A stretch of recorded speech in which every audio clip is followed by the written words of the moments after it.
میں primary school سے گھر کی طرف بھاگا اور سیدھا امی کی گود میں گھس گیا۔ میری کلاس میں کوئی بھی مجھے پسند نہیں کرتا۔ میں نے سسکیاں لیتے ہوئے کہا، کیا ہو گیا بیٹا؟ آپ نے ایسا کیوں سوچا؟ امی نے محبت سے میرے بالوں میں انگلیاں پھیرتے ہوئے پوچھا۔ وقفے کی چھٹی میں ایک لڑکا زور سے چلایا، بلال بیگ، بلال بیگ، اتنا بڑا لال بیگ۔ کیا میں لال بیگ ہوں امی؟ میں نے روتے ہوئے کہا، بالکل نہیں جان۔ امی نے مجھے دلاسا دیا، یہ تو بس ایک قافیہ ہے، اور مجھ پر ہنس رہے تھے۔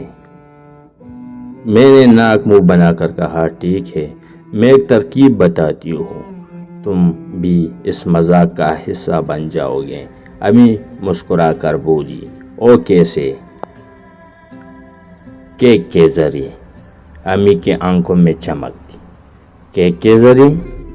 میں حیران تھا۔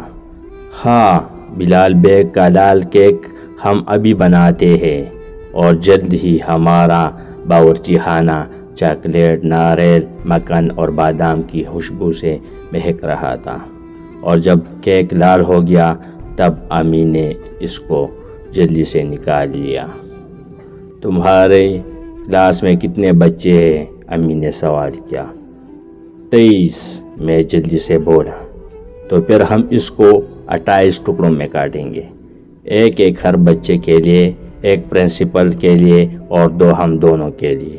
کل تمہارے ساتھ اسکول جائیں گے اور تمہارے ٹیچر سے بات کریں گے، اور جب وقفہ ہوگا تو تمام بچوں کو قطار میں کھڑا کر کے بلائیں گے، اور ایک ایک بچہ آتا جائے گا اور کہتا جائے گا، بلال بیگ، بلال بیگ، ہمیں بھی دو لال کیک۔ پھر تم ایک ایک کیک اٹھاؤ گے اور اس کے ہاتھ پر رکھ کر کہو گے، میں تمہارا دوست بلال بیگ، یہ رہا تمہارا لال کیک۔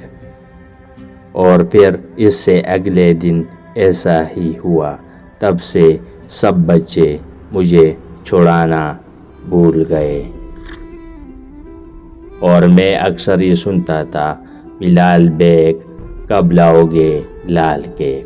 میں بعض موقعوں پر کیک بنوا کر لے گیا۔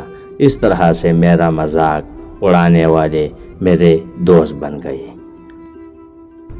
دوستوں، کسی کے مذاق اڑانے سے چڑھنا نہیں چاہیے، بلکہ اس میں شامل ہو جانا چاہیے۔ اگر ہم کسی کے مذاق اڑانے سے چڑھنے لگے تو ہمارا اور مذاق اڑایا جائے گا۔